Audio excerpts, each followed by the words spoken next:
Hola, soy Estela, autora de Hasta aquí todo va bien, una novela publicada por Candaya, y es una novela sobre una artista joven que va a una residencia internacional para intentar salir de un bloqueo creativo, y lo que a priori tenía que ser una experiencia fructífera y estimulante acaba abocando en un poco un desastre personal que la involucra a ella y a los personajes que viven en esa residencia. Yo creo que para mí y también para el personaje, que casualmente lleva mi nombre de una forma intencional, el arte es una excusa para poder llevar a cabo cosas que de otra forma no podría hacer. Es una forma de llevar una vida que se mueve más por los márgenes, no unos márgenes demasiado alejados del centro, pero sí que le permite tomar desvíos que hacen su vida más estimulante. Pero siempre está esta idea de que todo tiene que estar justificado, de que todo tiene que tener una utilidad casi teórica o tiene que estar reflexionado, que es un planteamiento que también me interesa y que siempre estoy cuestionándome a mí misma. Es intencional que el personaje se llame Estela, en concreto, bueno, primero porque apoyo la idea de la autoficción, que está tan denostada últimamente y que creo que puede abrirse muchísimo el campo, y a pesar de que el mercado editorial quizá ha explotado una línea concreta de autoficción, es amplísimo y se puede ver de muchas formas. Pero por otro lado, porque todo mi interés viene del arte y de la performance, y los y las artistas ponen el cuerpo y ponen la cara, y son ellos y ellas los que son sujeto del arte. Y en este caso me parecía honesto apoyar lo que estoy contando a través de que haya esa alineación entre autora y personaje. Luego, por otro lado, está el hecho de que cada vez que una autora mujer escribe en primera persona, directamente se hace esa asociación. Entonces, para evitar esa pregunta recurrente e incómoda de ¿cuánto hay de ti en el personaje?, directamente si le pongo el nombre ya me cargo la duda, ¿no? Y por último, que el personaje se llame como yo y se haga esa identificación me ayuda a colocar al lector y a la lectora en otro punto, que es el de poder emitir unos juicios de valor, poder juzgar a los personajes pensando que lo que se está llevando a cabo es real y ha ocurrido de verdad, y hablar de cosas, o sea, hablar directamente de los temas que me parecen importantes, que son esos temas de los que no queremos hablar, que queremos mantener ocultos. Mi trabajo solía ser artístico y solía ser más tipo performance, que estaba registrada con fotografía, pero que también involucraba mucho texto y se resolvía como libros de artista. En un principio lo que quise hacer era algo que no sabía que existía como concepto, que es la novela de artista. Sí que había leído cosas que se asemejaban, pero no había identificado cuáles son las cosas que la definen, ¿no? Hace poco salió un libro que es un ensayo y también una novela de artista de Maroto, cuyo nombre no recuerdo, y justamente me dio a entender que eso existe y que encima hay muchas opciones y muchos ejemplos de ello. Me llegó tarde, quizá si lo hubiese leído antes habría cambiado la forma, pero también me alegra saber que he conseguido lo que en un principio quería, que era esta cosa híbrida que funciona dentro y fuera del texto y que involucra al lector y a la lectora de una forma activa. El hecho de que haya partes de realidad y partes de ficción, lógicamente, pero sobre todo la parte de realidad hace que funcione como un artefacto diferente, ¿no? Me interesaba el hecho de crear algo que funcionase sin brújula, o sea, un libro que desde el principio no sepas muy bien dónde te va a llevar, porque tiene mucho que ver con el proceso creativo, y para mí el proceso creativo es así. Parte de un punto X, que es un disparador, que no sé dónde me va a llevar, que de repente aparecen cosas que no controlo, y esa pérdida de control y cesión de control al otro también me interesa como un mecanismo artístico, y que voy aprendiendo pues con el avance del proyecto, ¿no? Y además que involucra a quien lo está mirando para completarse como obra. El personaje provoca situaciones, pero luego deja el control de los otros cómo esas situaciones se van a desarrollar. Y yo creo que esta idea de pérdida de opciones o de toma de elecciones concretas intenta evitarla a través de que elijan los otros, ¿no? Y al final eso también es una elección. es una elección que te lleva más al caos, pero le funciona. Y es otra vía, ¿no?, que podemos tomar. Yo creo que tiene que ver con que el personaje principal tiene una hermana gemela, o sea, aparte de ser una mitad de algo más grande, y busca siempre recuperar esta vinculación con otra persona. Tiene que ser por fuerza una vinculación violenta, porque cuando ha habido una separación y hay una herida en medio que cicatriza, para que vuelva a haber unión tiene que volver a haber herida entre las dos partes. Entonces está buscando todo el rato encontrar personajes con los que vincularse de esta forma violenta y un poco invasiva, porque casi fuerza al otro a, ¿no?, se mete, o sea, provoca esa herida para que el otro le recuerde de por vida, ¿no? Y sea la memoria de la cicatriz lo que les vincule. Como artista creo que sí que puedo afirmar, porque lo he visto en mí y lo he visto en mis compañeros y compañeras, que es un proceso muy visceral en el que te expones mucho y en el que dudas constantemente de si lo que estás haciendo es lícito o no, y también muy ligado a si estás perdiendo el tiempo de tu vida en tomar un camino que sea más productivo y más que te reporte económicamente más, ¿no?, y que te haga tener una vida más estable. Entonces todos los personajes están en esta inestabilidad de no saber si lo que están haciendo va a llegar a buen puerto. Luego aparte está la idea del trabajo, ¿no? Para que algo se concluya exitosamente tiene que haber un trabajo constante y tienes que estar siempre probando y pues es un trabajo físico. Y el personaje de Estela, su obra o su tipo de inquietudes no requieren de un trabajo físico, requieren de dar con una idea que generalmente es casual y que a partir de esa idea pues se va formando con pues eso, un cúmulo de casualidades, de errores o de cosas que surgen, ¿no?, y que escapan a su control. Entonces el no trabajar como el resto también le incomoda mucho, porque se cuestiona si entonces su obra es lícita, ¿no?, y también porque se ve observada y juzgada por el resto.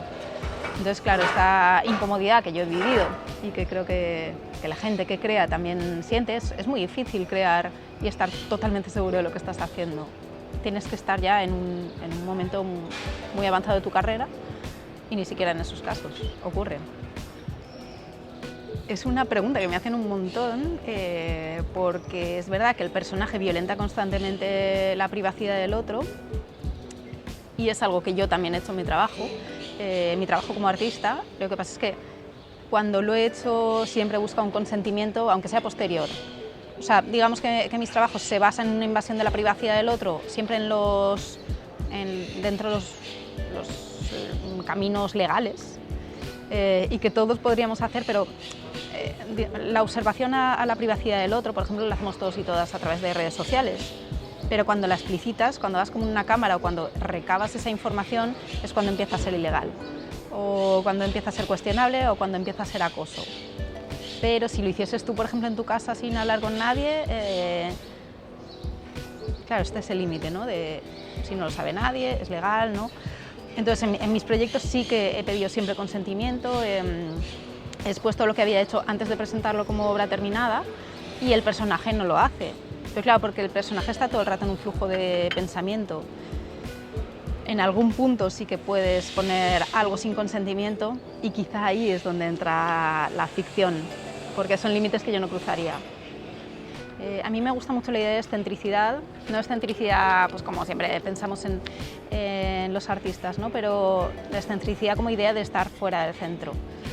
Está esta cosa aceptada y estas normas sociales y tal, pero todo el mundo tiene alguna cosa, ¿no?, alguna cosa que le es particular, que no cuenta y que vive a lo mejor en la clandestinidad. Mucha gente pensará, no, yo no la tengo. Seguro que sí. Que lo tengas más o menos reconocido es otra cosa. Entonces, el arte para mucha gente es el permiso para explorar esas cosas, ¿no? Pero siempre pongo el ejemplo de Jota, que es el personaje este que aparece en el libro, pero que viene de una de las obras reales que llevé a cabo. que es un hombre que accedió finalmente a pasar 24 horas dentro de mi casa para ser observado. Eso no lo sabía él en el momento, pero luego sí que tuve su autorización, ¿no? Pero es una persona con una vida normal, como las vidas normales que conocemos, con un trabajo normal, una familia, todo, ¿no? ¿Y qué lleva a esta persona normal a acceder a esto, ¿no? ¿O qué lleva a un personaje como Peter a acceder a lo que Estela le propone? Pues yo creo que son esas ganas de conocer lo que no conocemos, ¿no? Conocer nuestros límites también. Sí, totalmente. No sé si eso es siempre lo que ocurre en el arte, probablemente no, porque luego hay todo tipo de obras y hay cosas que son mucho más conceptuales o teóricas, o luego hay otras que son más contemplativas, pero a mí sí que me interesa el arte que surge desde la tensión con la realidad.